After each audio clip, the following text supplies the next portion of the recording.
Sejam todos muito bem-vindos. Hoje, a pedido de muitos, pelo que aconteceu, pelo que eu entendo nos últimos dias no Brasil, eu não vejo notícias, muito menos notícias do Brasil, porém, o que me falaram foi que existiu uma menina muito nova que ela foi abusada pelo tio durante diversos anos, durante muitos anos, e essa menina acabou engravidando desse tio. E o tio está foragido. E a pergunta agora que envolve muitos é: será que nesse caso é permitido o aborto ou não? Será que sempre é permitido o aborto? Será que nunca é permitido o aborto? Como a Torá olha para esse assunto tão importante e tão básico ao mesmo tempo na vida de todos nós? Primeiro, nós temos que deixar claro quais são os motivos para a proibição do aborto. Do outro lado, os motivos para a permissão do aborto. O que dizem aqueles que proíbem? O que dizem aqueles que permitem?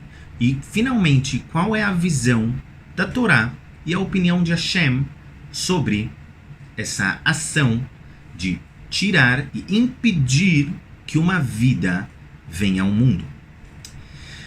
Então, nós começaremos do começo. Nós sabemos que existe uma proibição na Torá de tirar sêmen em vão, como falamos em diversas outras aulas. A ideia da proibição de tirar sêmen em vão, como nós vemos já de Parashat Noach na Torá, e também dos filhos de Yehudá, nós vemos que isso na verdade significa uma pessoa que ela está fazendo algo que se chama Shfichut Damim, ela está derramando sangue. Assim também o profeta Oshea nos diz que uma pessoa que ele acaba tirando sêmen com as mãos, as suas mãos estão cheias de sangue. Por quê? Porque ele impediu vidas de virem para o mundo. Mas ele pode continuar tendo os filhos, é verdade. Porém, esses filhos, possíveis filhos que viriam desse sêmen que foi derramado em vão, ele não pode mais tê-los. Eles podem ter outro, uma nova produção. Porém, esse não pode mais existir. Ou seja, existe aqui um impedimento da vida. Existe aqui alguém que impediu vida de ser criada. E essa é a proibição do sêmen em vão. Uma das proibições, esse é o motivo, entre aspas, que o sêmen ele impurifica a pessoa, que nem diz a Torá, quando cumpriam leis de pureza e impureza, o sêmen ele impurificava a pessoa. Por quê? Porque ele é considerado como se fosse um morto. Porque aqui eu tenho almas que na verdade elas não saíram, então é como uma pessoa morta. Ela impurifica, assim também o sêmen ele impurifica. Então, de acordo com essa visão, nós vemos a proibição da Torá de impedir que uma alma venha para o mundo. Passando um novo passo, um outro passo, nós temos a fecundação. Eu tenho um homem e uma mulher que quando aquele sêmen fecunda, então nós temos um feto. A grande pergunta aqui, daqui começam todos os legisladores não da Torá, e sim as pessoas que fazem as leis nos diversos países, a falar sobre a permissão ou proibição do aborto. A grande pergunta é: esse feto, ele é considerado um ser humano ou não? E essa é a pergunta onde tudo é definido. Porque se eu disser que esse feto é um ser humano, então mesmo que o pai e a mãe e todos os parentes decidam fazer o aborto, nós devemos impedir que isso seja feito. Porque da mesma maneira que se toda a família decide assassinar uma criança de 10 anos, e é óbvio que a polícia e todos os juízes, todos os vizinhos vão impedir que isso aconteça. Mesmo que existe aqui um consenso comum que deve ser feito essa ação deve ser feita, devemos tirar a vida de uma criança de 10 anos. Todos nós vamos impedir, independente do motivo. Assim também, se nós dissermos que esse feto ele é considerado um ser humano, mesmo que ele ainda não saiu para o mundo, mesmo que ele ainda não pode viver por si só, mesmo que ele ainda está conectado com a sua mãe, então nós também impediremos qualquer um de fazer um aborto e de tirar a possível vida dessa criança. Porém, se eu digo que esse feto não é um ser humano, eu digo que esse feto, na verdade, ele ainda não é considerado um ser humano. Mas, Rav, qual o motivo desse feto não ser considerado ainda um ser humano? O primeiro motivo e o mais simples é porque a vida dele depende da mãe. A vida dele não é uma vida por si só. Um ser humano, ele pensa sozinho, ele come sozinho e ele consegue fazer as coisas sozinho. Mesmo que um bebê não consegue fazer as coisas sozinho, porém, ele só deve comer e a comida dele, ele está fora da mãe dele. Mesmo que a mãe amamente, de qualquer maneira, ele está separado da mãe dele. O feto, ele está conectado com a mãe dele através do cordão umbilical. E por isso dizem os legisladores, os posquim da Torá dizem que, na verdade, o feto ele é considerado uma parte da mãe. Ele é considerado uma parte da mãe. Na linguagem do Talmud, o feto ele é a perna da mãe. Ela é a terceira perna da mãe. Ou seja, ele é considerado mais um membro da mãe. De acordo com essa visão, nós temos que agora fazer uma outra pergunta. Se eu digo que o feto, na verdade, ele não é considerado um ser humano por si só, então nós chegamos à conclusão que não existe a proibição de assassinato quando se tira um feto e se faz aborto. Porém, nós dissemos que mesmo que a proibição de assassinato não exista, ainda existe a proibição de impedir que uma vida venha ao mundo. Do mesmo jeito que existe a proibição de tirar sêmen em vão. Mesmo que tirar sêmen em vão não seja assassinato, porém, isso significa derramamento de sangue.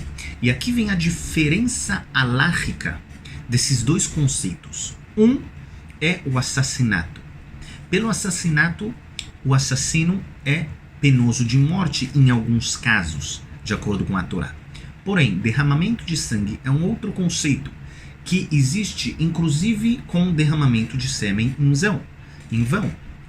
Então, nós também temos aqui, no aborto, o problema do derramamento de sangue.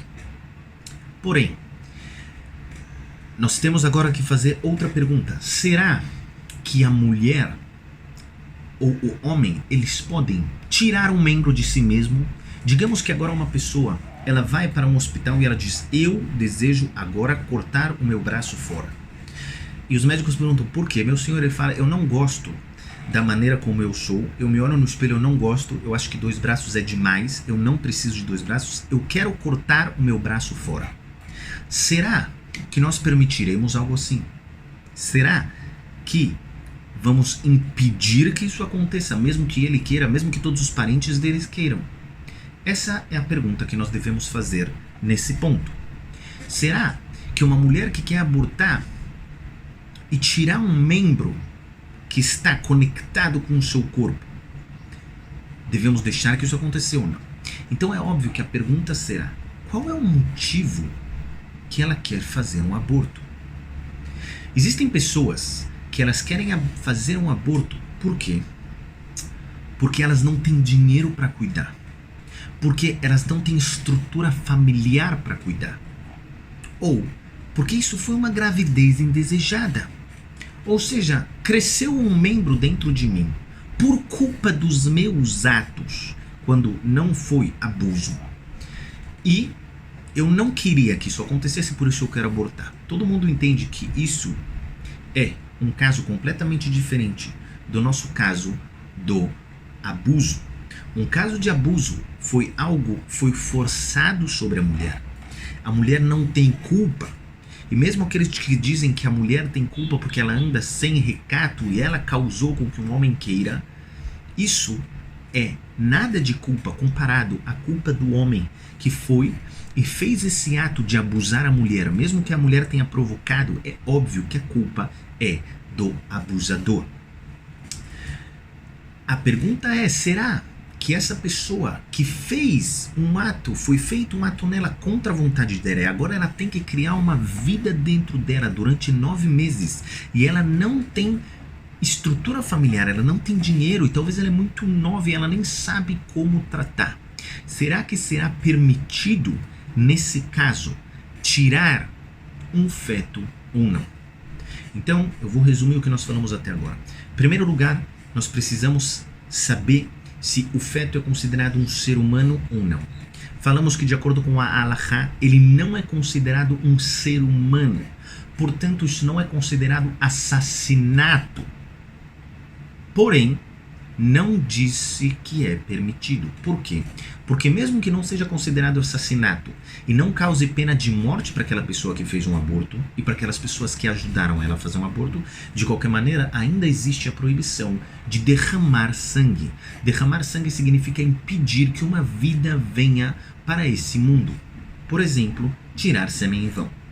E se tirar sêmen em vão, que até mesmo antes da fecundação, a Torá já considera isso como derramamento de sangue, muito mais quando o feto já está fecundado, ele começou a viver dentro da mãe. Viver significa quando o coração começa a bater e ele começa a ser criado, que a Gemara nos diz que é com 40 dias entra a alma dentro do corpo da pessoa. Assim também falam os médicos. Depois de muito tempo os médicos descobriram que mais ou menos na 6ª semana de gravidez, então já começa o feto a ter vida. Isso são exatamente os 40 dias que a Gemara nos ensina. Então, dissemos até aqui que o feto ele é considerado uma vida, mesmo que não seja considerado um ser humano. E, portanto, um aborto, em qualquer caso, fora o que nós diremos a seguir, é completamente proibido por derramamento de sangue. Bezrat Hashem, nós continuaremos no nosso próximo shiur.